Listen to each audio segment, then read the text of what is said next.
Hello, Michael. Thank you for joining us to the Hartford Club Literary Festival and speaking to us today. It's been a pleasure to have you here to talk to you about your amazing life to date. As our listeners will know, you're best known for your role as Dempsey in Dempsey and Makepiece, and more recently starring as Senator Brandt in Captain America: The First Avenger. Mhm. Welcome. Thank you very much. So why do you think that Dempsey and Makepeace resonated so much with British audiences? Well, that was a different audience than today. I mean, that was 35 years ago.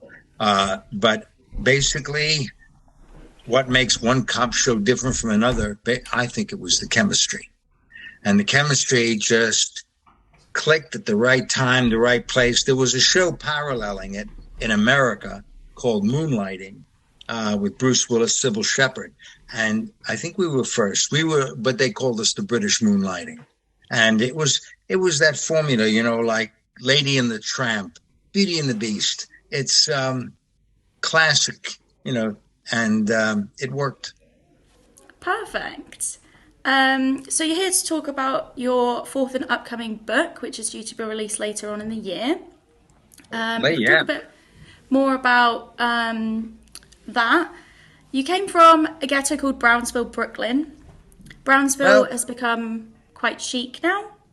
yes, I think Friends was filmed in parts of Brownsville. Um, but it wasn't a ghetto then. When we lived in it, we didn't call it a ghetto. We called it a neighborhood.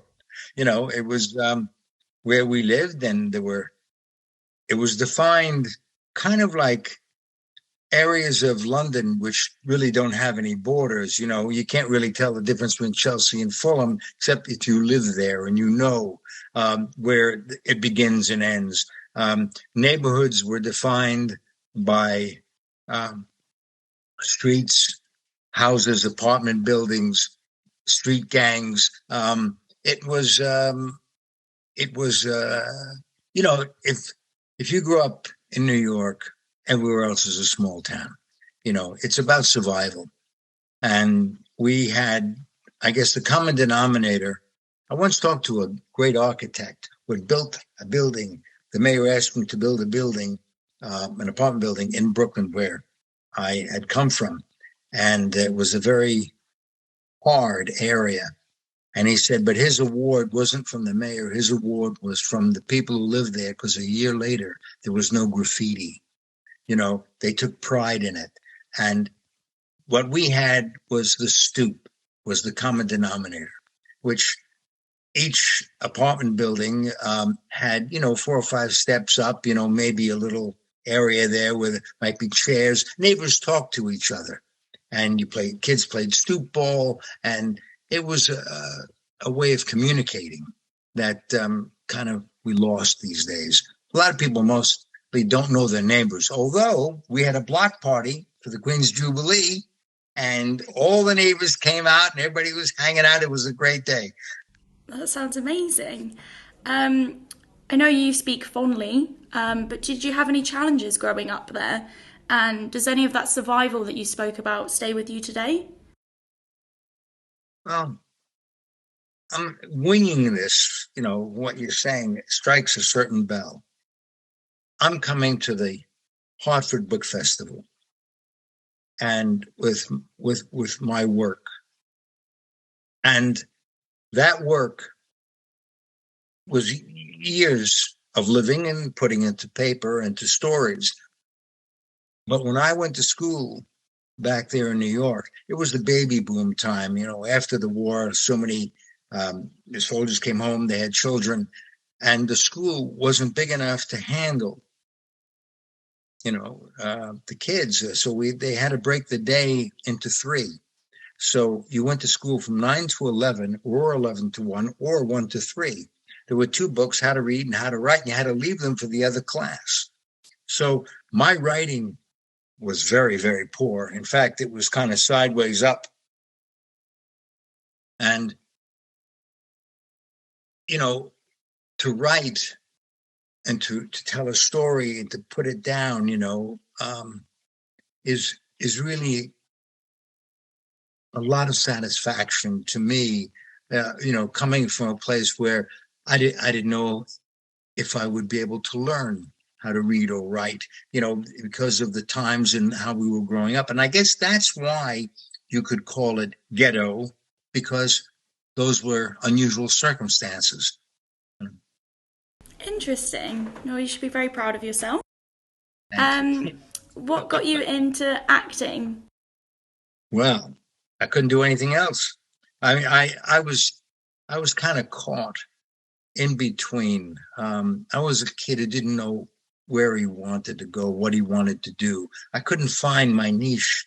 And so I had won a scholarship to NYU, pre-law, and I was working for these guys who were pretty crooked during the daytime, and none of it was giving me any real satisfaction. But what happened was, coming home one day from class, I had pain in my back. I woke up in the middle of the night. I couldn't move my legs. And I banged on the floor till my parents came up. And my mother, she looked at me and she said, "Oh, the doctor said this was going to happen." And I said, "What? What was going to happen?" "Yeah, you're going to need an operation." "Mom, really? Why didn't you tell me?" "I didn't want to worry you."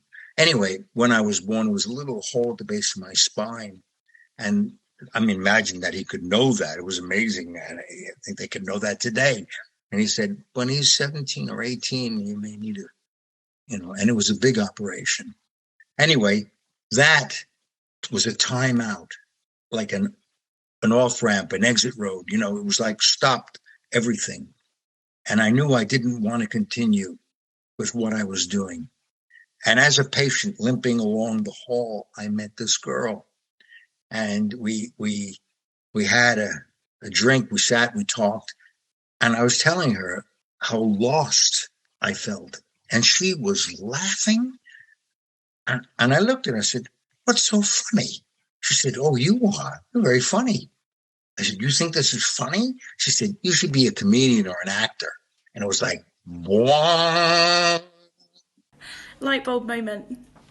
That was it. And I said, "That's what I want to be.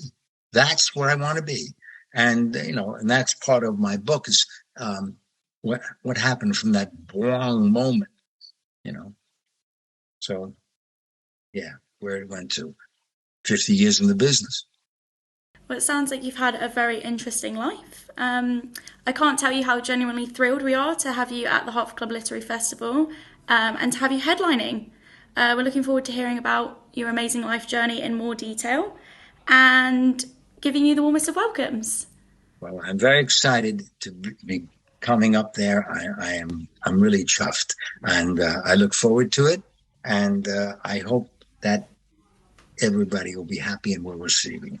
So, Perfect. Thank you. It was lovely to speak to you. Thank you. Thank you.